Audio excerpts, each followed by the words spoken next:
So hello everyone. Welcome to this spooky Halloween special. This is a little bit of an informal episode. I figured just because it's Halloween and I like ghosts and ghouls and goblins and all that jazz, I figured I would make a slightly spooky video. It's not really that spooky, but maybe you'll find something mildly terrifying here. I decided I would read a paper that I wrote in college for a it was for a local history class, and we had to talk about like a monument or like some piece of public history. So I wrote about this abandoned mental asylum that was near me, which is a little spooky and it's alleged to be haunted. So I'm gonna read that and then also talk a little bit about the place and about history more generally. So it's related to Halloween because it's spooky, and it's related to the podcast because it's history. So yeah, in case you couldn't tell, there's not going to be a lot of editing for this one. I'm going to be reading off the essay, so that'll be scripted, but a lot of it is just going to kind of be unfiltered thoughts. And then if you are on YouTube, depending on how much effort I feel like putting into this, there will either be pictures that I have taken while I was there, or it'll just be like 3 pictures off the internet. We'll see how much effort I feel like I'm going to put into it. And also just for location, a lot of you, I think, know that I live in Washington, particularly Western Washington. This place, it's the Northern State Hospital, what is now known as the Northern State Recreational Area. That's located in Sedgwick-Woolley, Skagit County. So I'm guessing a lot of you aren't from Washington, so where that is that's like northwestern Washington. Whatcom is north of it, and then north of Whatcom is Canada. South of it is Snohomish County, and then east of it is Chelan or Okanagan County, one of those two. So yeah, it's on the Salish Sea, or Sedgwick-Woolley isn't on the Salish Sea, but Skagit County is on the Salish Sea, and then Sedgwick-Woolley is like a little bit inland from that. So now that we have location down, let's start talking about it. So here's the essay. So hi everyone, this is Brian from the future. Just wanted to correct 3 things. So I incorrectly say in the essay, I don't say this in the essay, or in the essay itself, I don't write this, but I say it out loud. I accidentally say that the NSRA was founded in 1918. It was actually founded in 1912. I also halfway through just decide to stop saying the NSRA. I just say the NSR. NSR is, I think it was supposed to fully mention the NSRA, but I just did not do that. And then also like way later in the video or the episode or whatever, I referenced Japanese yokai. I promise it'll make sense when we get there. But the literal translation for that is strange apparition.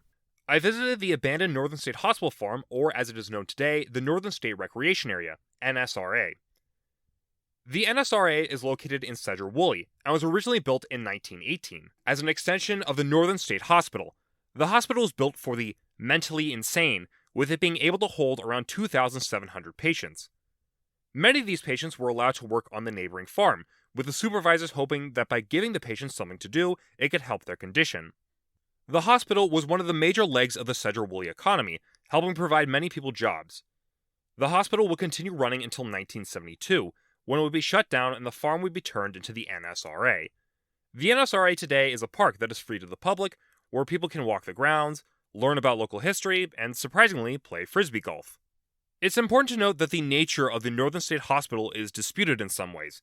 If you look up Northern State Hospital online, you'll either find articles talking about how the site is 100% haunted and horrible atrocities were committed upon the patients, or you'll find articles from local historians talking about the site and those who ran the site as being very kind to all the patients and abuses being few and far between. While the historians likely have more resources than the sensationalist ghost stories, it is important to note that many of the locals likely have familial ties to those who ran the hospital and likely wouldn't want to damage their family name. The markers on site, nor any online website, talks about the experiences of the patients living on site. A single quote from a patient is found at a marker on the site saying, quote, "Patients like myself did most of the work building the concrete barns, and we did an excellent job if I do say so myself." Unquote. Patients' experiences on site are reduced to just the fact that they built it. They aren't seen as having stories of their time on farm or in the hospital. They in many ways were used by the town as just cheap labor, and today are used by ghost hunters or local teens looking for an adrenaline rush. Now, one of the few things you will notice if you go near any of the buildings is that most of the buildings, and even a decent chunk of the markers, all have graffiti on them.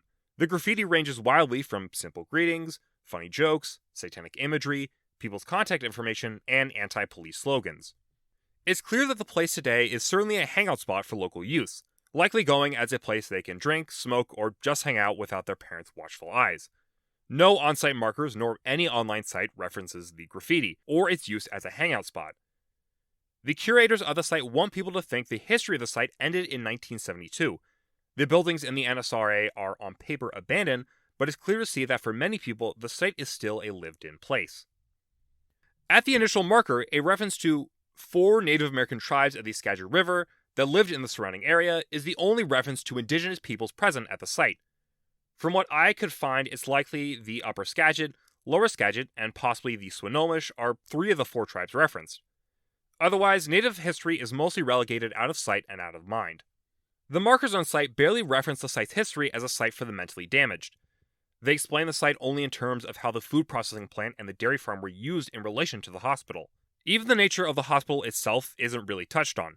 The markers around the site want to divorce the site's connotations as a part of a mental asylum for both the stigma that holds and also to discourage further edgy graffiti in the remaining buildings. These on-site depictions are important as they show what Sedro-Woolley wants us to think about its history. As Rose Marone writes in Statues, National Monuments, and Settler Colonialism, quote, "They reinforce common representations to which we are regularly exposed," unquote. The writing on site solely about the use of the site in neutral language shows that the lived experience of the site aren't really valued. The NSR wants to try and move away from both the experiences of patients who worked on the farm or its current modern-day use as a teen hangout spot. The NSR wants to just be another park in Washington with beautiful forest and some old farm buildings. So, I didn't really use any citations. This was sort of, I remember I wrote this paper in like a week, because I think I only had a week to write it. Maybe. That's my excuse if you don't like the paper. I just didn't really try. But the sources that I used are the SkagitRiverJournal.com, nearby s/w/nsh/nsh1/intro.html. There is the onlyinYourState.com, Washington/asylum/WA. There's a King 5 article. King 5 is like a local newspaper. The hyperlink is messed up, so I actually have to go to it. Okay. The King 5 article, Historic Skagit County Mental Institution Gets a Second Life, Beyond Abandon. And then the NCPH article, History at Work, Statues, National Monuments, Settler Colonialism. So first off, because it's Halloween, let's talk about the spooky stuff. So yeah, the NSR is alleged to be haunted. I found the place because I was freshman year of college. It was a little chaotic, so I was like, you know what, I just want to go travel in like some wooded area. Maybe if there's a little bit of a spooky vibe to it, I might like that. So I was looking up places that might have a little bit of a spooky vibe, and I found this. And honestly, I've never really experienced anything there. Like I've never seen a ghost. I've never even felt like, ooh, maybe there's like the souls of the damned. Like there was none of that. It really, like, it just feels like a park, walking around. It's interesting. Actually, like yesterday I was looking up videos for it just in preparation for this, just to kind of remember. Also, you're going to hear an airplane above, but I don't care about editing.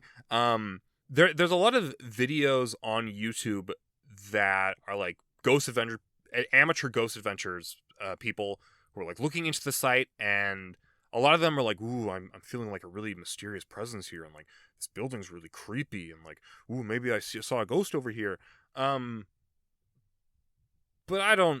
maybe if you see a ghost, you see a ghost, but at the very least, I have never experienced anything. I've taken a couple friends there, and they have never really experienced anything. So I don't know. I mean, maybe it's haunted. Apparently, so this is the farm, and there's also a hospital, and the hospital is also allegedly also haunted. So maybe the hospital is the more haunted area. I don't really know. But yeah, it's not really that creepy in my opinion. The only creepy-ish thing is one time I was there, and I did see half of a suicide note, and I don't know if it was actually like a suicide note or not, but it's possible. I saw that with a friend. That was a little bit of a sobering experience. But yeah, for the most part, there's not anything really creepy about the site per se. One thing I will say is that Skagit County and Whatcom County, the two northwestern counties of Washington, that aren't on the Olympic Peninsula, they do have a little bit of a creepy vibe. Like, especially if you're going into like in the interior of those counties, you get to some of the more rural areas with the mountains. You know, there's especially if you're like I've always been to the NSR like relatively early in the day. Like I've gone there at like 9 a.m. when it's like really foggy, and that has a little bit of a creepy vibe. But I think that's more just like Skagit County. Yeah, the park itself, it attracts a very interesting group of people. Like when I have been there, um, it's never. I don't want to say it's ever like crowded, but there have been times when there's been like a decent number of people, like maybe like I don't know, 40 or 50 people at the park at the same time that I am there. Um, and it's a weird mix. It's like 40-year-old moms. It's goth kids who are, they're using it as a local hangout spot. There's families, people playing frisbee golf. There's ghost adventurers. You can sometimes see those. And then there's also just people walking their dogs.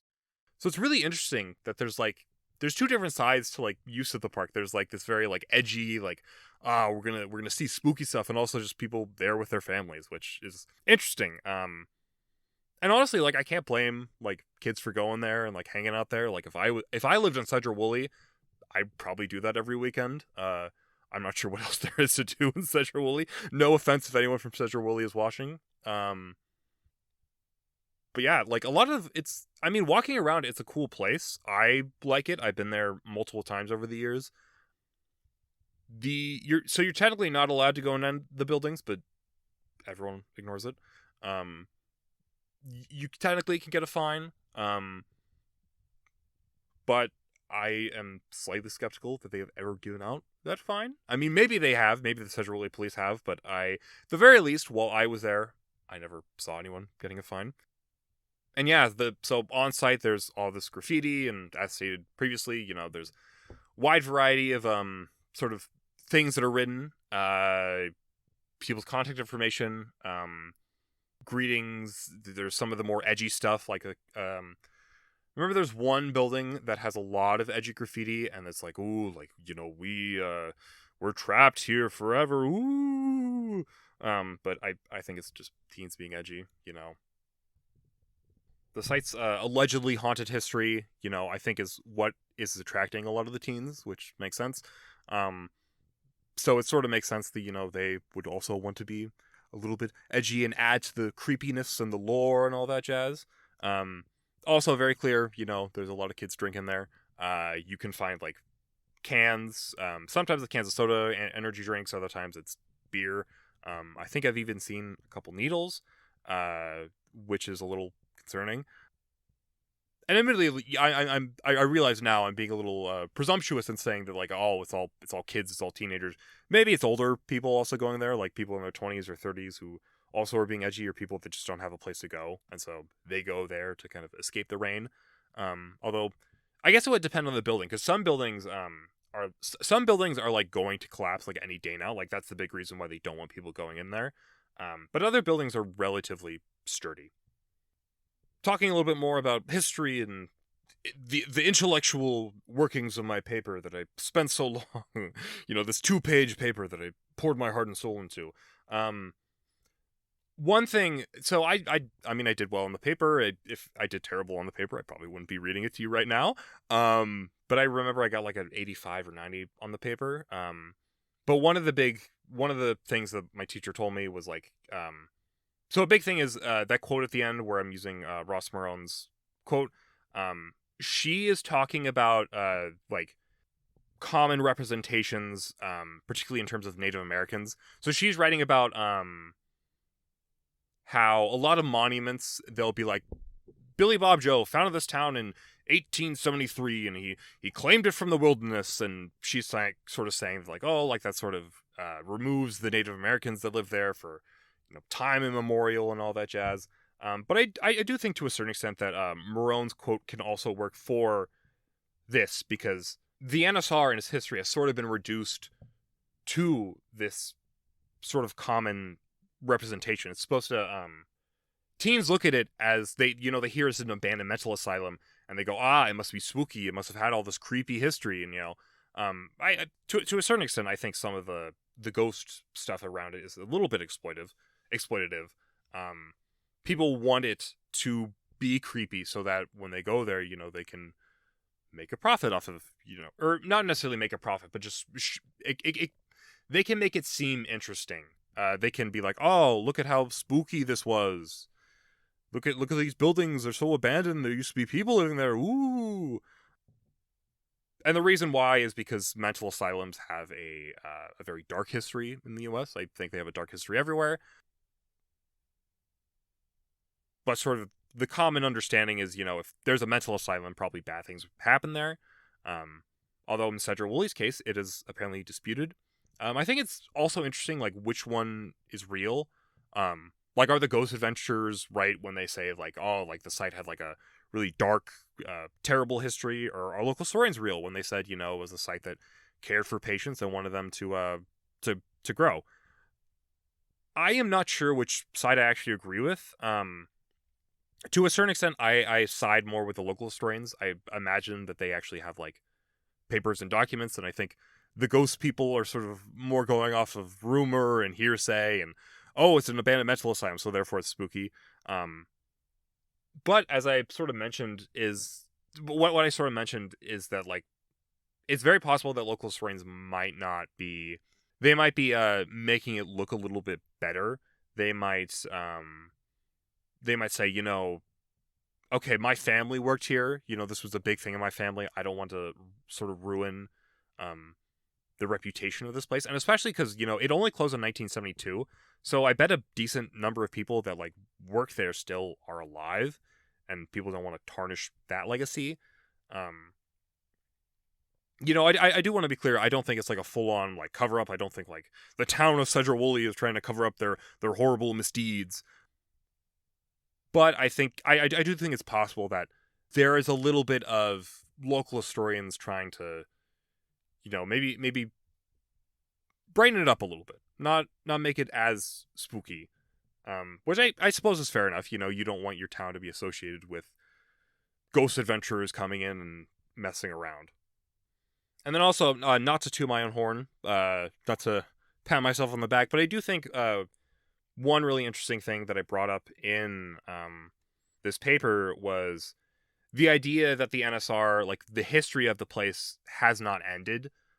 There still is a history of it going on. People are still, like, going there. They are still using it just in a very different way. Which I think sort of, it gets into an interesting concept, like, where does history end? Where does its modern day use begin? Admittedly, like, I'm not from Cedra Woolley, I'm not from Skagit County, so I don't know how long it's been happening, but I'd be curious how long graffiti has been there. Is it some more recent development? Is it, has there been graffiti at the place, since it closed down? I think all of that would be interesting to find out. So since I only worked in it in a week, I only used online sources, and I went to the site and looked around. I didn't actually talk to people in the town. Like, I think part of me would love to, like, go back and, like, actually talk to people in town and say, like, hey, like, do you know anything about the NSR? Do you have anyone who worked there? Do you know anyone who was there? Because I think I would have gotten a lot of more I would have gotten more interesting details. I feel like I could have gotten some interesting stories that really would have fleshed out sort of both the history of it and the new, like, lived history of it. I feel like that would have been really interesting.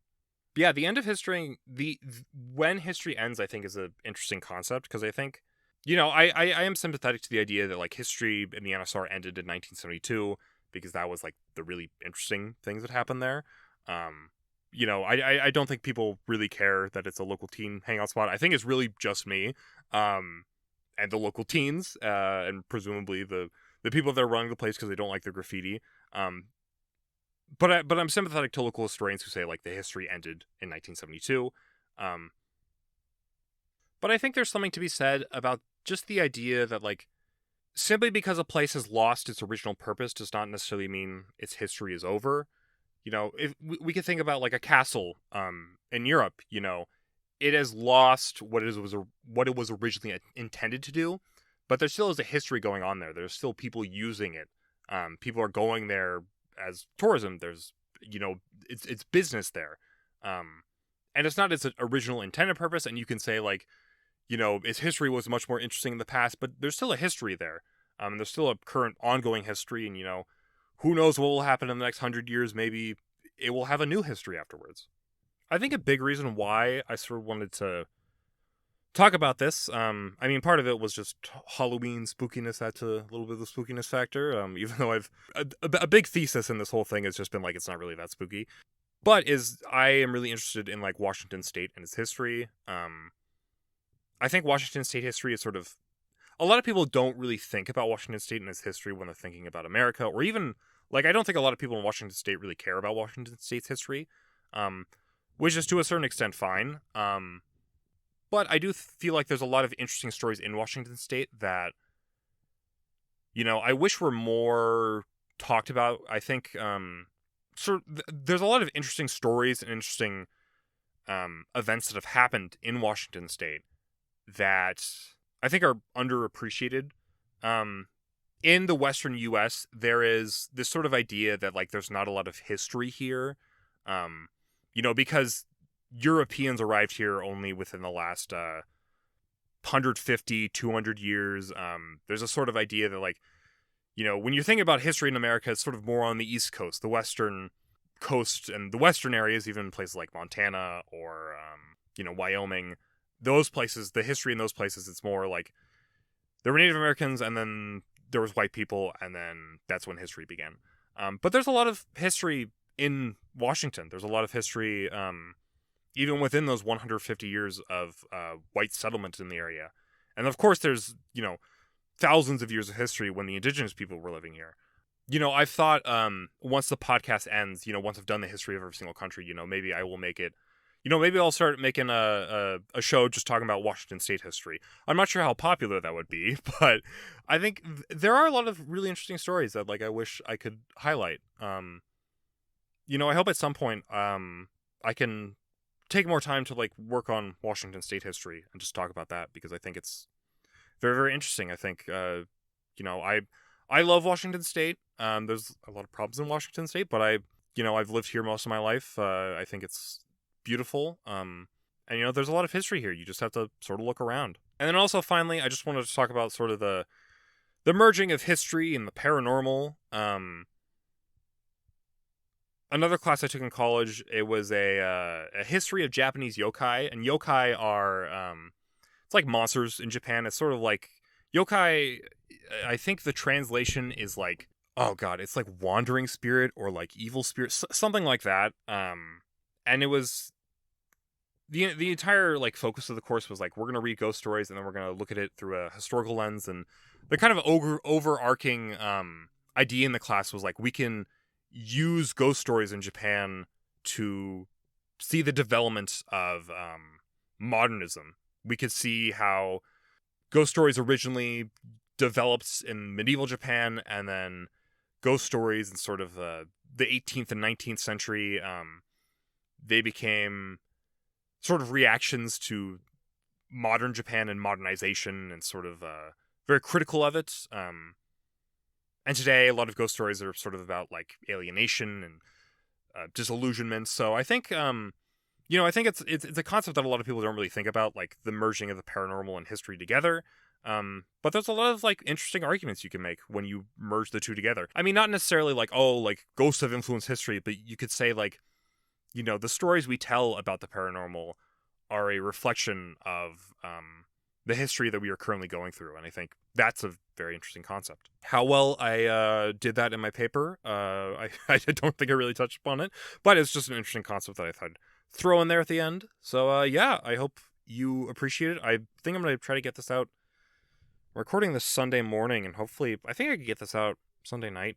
So yeah, I hope you enjoy. I hope, if you're celebrating Halloween, you have a good Halloween. You do some spooky things.